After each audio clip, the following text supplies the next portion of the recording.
What's up everyone, it's Brand here from Bloody Breakdown and welcome to another edition of Ranked.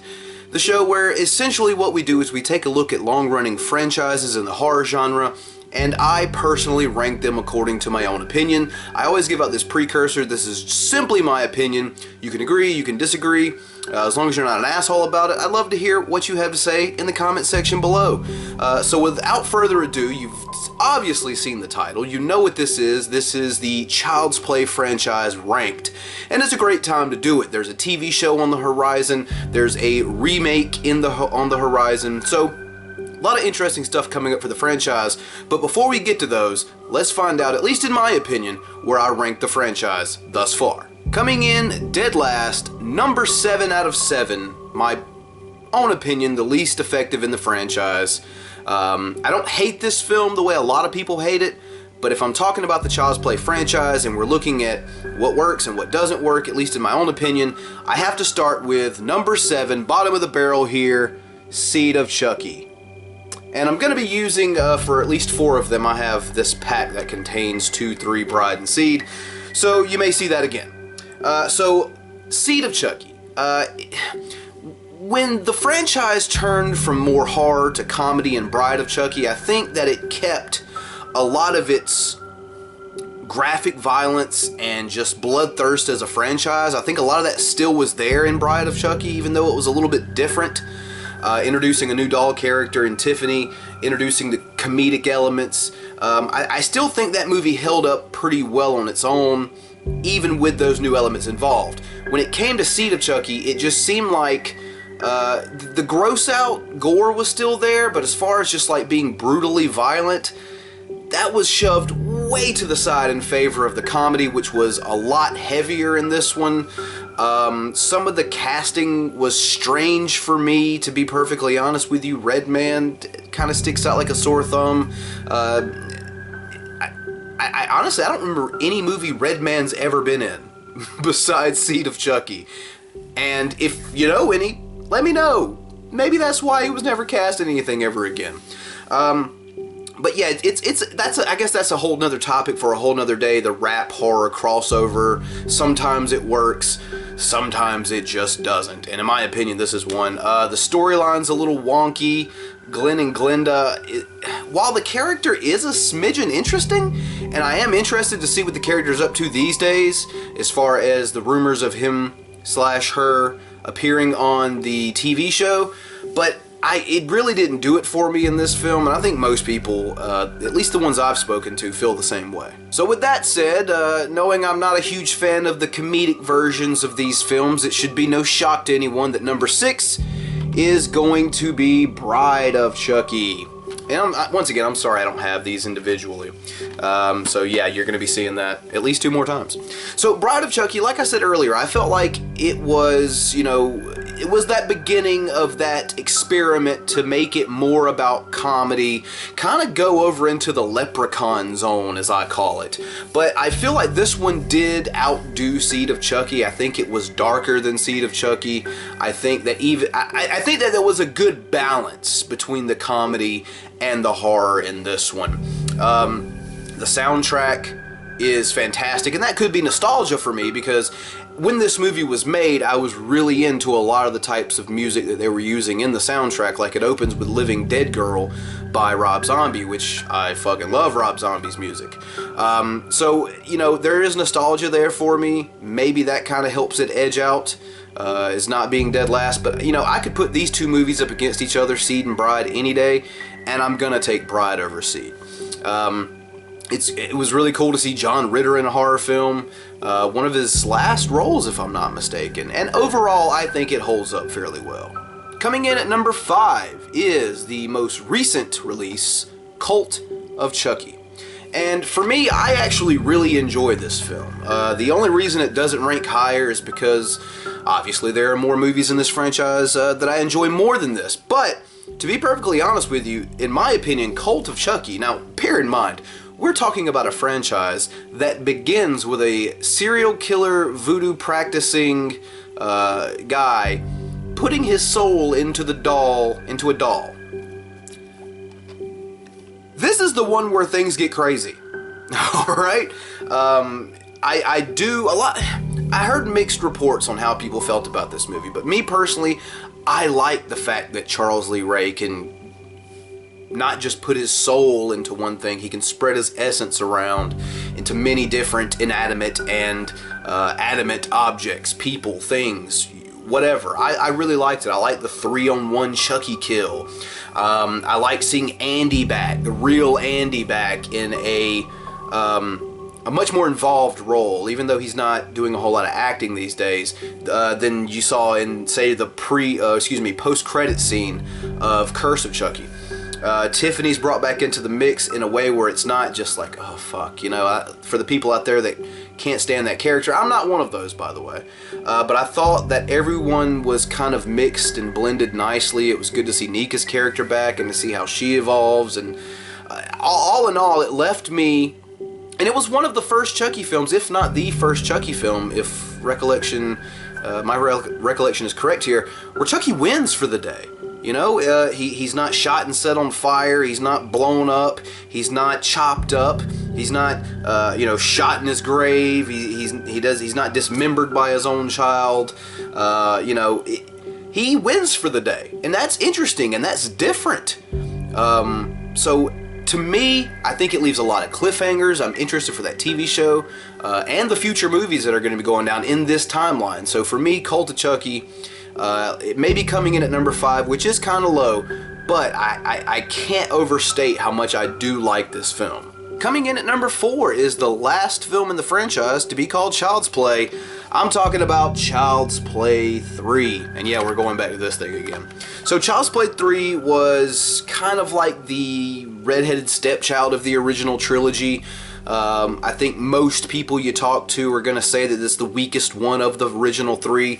I like it. I like it a smidgen more than Cult of Chucky, to be perfectly honest with you. And if we are being perfectly honest, I think a lot of that has to do with what I mentioned earlier. Nostalgia. I love Cult of Chucky. I think Child's Play 3 nearly edges that one out to go at number 4 on the list. Granted, we've got a new actor playing Andy. He wasn't the best, although I've seen worse recasts in horror. Let's be perfectly honest with ourselves here. I still think Chucky is brutal. Not a big fan of the Tyler character. He's a little too much. I guess I want to say he's a little too sissy to be his age. Like, he's kind of gotten a lot of elements Andy had when he was like 5 or 6, and this kid looks like he's 12. So I don't know. I've never been chased around by an actual serial killer possessed voodoo doll, but maybe I'd scream like a little bitch too. Child's Play 3, once again, there's a lot of nostalgia involved. I do like some of the kills in the movie. I think there was probably some better ways to pull certain aspects of this film off, but in the end, it's really not a bad film, and I think it falls right about where I have it on my list in reality here, of kind of in the middle of the entire franchise. Coming in at number 3, we are now in the top 3. So what's it going to be rounding at the bottom of the top 3? It is going to be Curse of Chucky. And to me, this was the first one they released straight to video, as they have done with this one and Cult of Chucky. But for me, Curse of Chucky was a complete departure from where the franchise had been going. I think with the first 2, for the most part, people were very satisfied with the product they were getting. The third one, people were starting to get a little, you try something different with Bride, you accelerate all the way forward with Seed, and for me, that's when the franchise was kind of at an all-time low. And for this film to come around years later, straight to video, and turn all of that around, this film right here, in my estimation, is on par with the original, on par with the original 2, and that's really odd to say, that you can get this far into a franchise, what was it, the 6th installment, and begin to make films that are as scary and as interesting as they were towards the beginning of the franchise. So I have to really give them a big shout out for this film. It's number 3 on my list, and I thought it was well done. It's back to horror, it's back to suspense and tension, stuff that in my opinion really makes a horror movie work. So it's kind of hard to put it at number 3 because it's one of my favorites. When you get here towards the top, it's a little hard moving things around and seeing where you really think the chips land. But there it is, Curse of Chucky at number 3. Coming in at number 2 is the original Child's Play. Now I know there's going to be people out there, especially the sequel suck people. They're going to be coming at me and saying that there's no way that the original deserves to be at the number 2 spot, it should be at the number 1 spot. And I respect your opinion, I really do. It was actually pretty difficult for me to decide between the top 2 films, what would be number 1, what would be number 2. But in the end, being fair, looking at these films objectively, and just saying, you know, just because a film is an original doesn't mean a sequel cannot surpass it. I mean, see the Scream 2 scene for the rest of the the great sequels, and Terminator 2 and you know, Aliens and things of that nature. But for me, yeah, it's a classic. It's a fantastic film. I thought it was very well done. If it wasn't for this film, you wouldn't have the entire franchise as it stands today. You wouldn't have the hype for the TV show coming up. You wouldn't have the hype for the reboot coming up. You wouldn't have the hype for movies following the TV show after.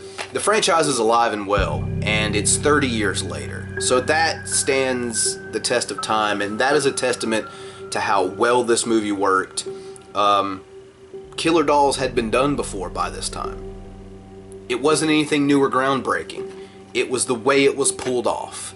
And a lot of that goes into Brad Dourif's voice work and the puppet work that was in this movie, the animatronic work, the direction, the acting. It was very well done, and at the end of the day, it's very hard for me to say that this is the second best in the franchise, but in my opinion, it is. So if you're keeping track at home and you know this franchise like I think you know this franchise, then you know the only film left, number 1 on my list, is Child's Play 2. So yeah, I know there's already people out there that I know there are people that agree with this, that it is the best film in the franchise, but I know there's a lot of loyal purists out there that think the original should be at the top. And I respect those opinions, I really do, but for me, this film is the best in the franchise, and it could definitely once again be a case of nostalgia. I love the second one growing up. I saw it before I saw the first one, actually. I used to have the comic book for Child's Play 2. I think I had the toy. I just really enjoy the fact that Chucky has these really awesome one-liners in this film. There's that little bit of comedy in those one-liners, but it's definitely not overshadowed by the horror, the gore. The story is all still there. I really like the act. Alex Vincent coming back in this one. He's a little bit older. I think he's a much better actor in this one than he was in the first one. You know, it's hard with child actors, but I think he did a really good job in the first one. But in this one, fantastic. I love this film. I think it's the perfect balance of all the elements that you see in the Child's Play franchise. I think for this one, for this franchise, this particular entry definitely has to be at the top of my list. So, like I said, I know there's people out there that disagree with me. That's fine. I want to hear what you have to say down below in the comment section. If you agree with me, that's fine too. I'd like to hear your input as well. So let me know your rankings of this Child's Play franchise. Let me know what you thought about mine. And while you're down there, guys, do me a favor and also check out the description section where you'll see the link to our Patreon, where you can become a one-time or monthly contributor to help this channel grow. Also, guys, the link to Honey is down below, where you can utilize that link to add a web browser add-on that actually helps you save money when making purchases on Amazon or buying a pizza online. Any online purchase that you're going to make, if at all possible, Honey's going to kick in and try to save you the absolute most amount of money. So you can actually save yourself money while supporting Bloody Breakdown. Also, the wish list for our Amazon is down below. If you want to purchase any equipment to grow the overall quality of this channel, will be much appreciated. And also, all of our social media links are down below, including our Facebook group, the Twitter page, as well as the Instagram page. So yeah, hit me up on there as well. And before we go, guys, if you enjoyed the video, of course, leave me a thumbs up. Greatly appreciated. And subscribe and ring that notification bell if you haven't already. that's greatly appreciated as well. So with that said, that's my ranking. Now it's your guys' turn to let me know what you think. I'm Brand from Bloody Breakdown, and we'll catch you next time.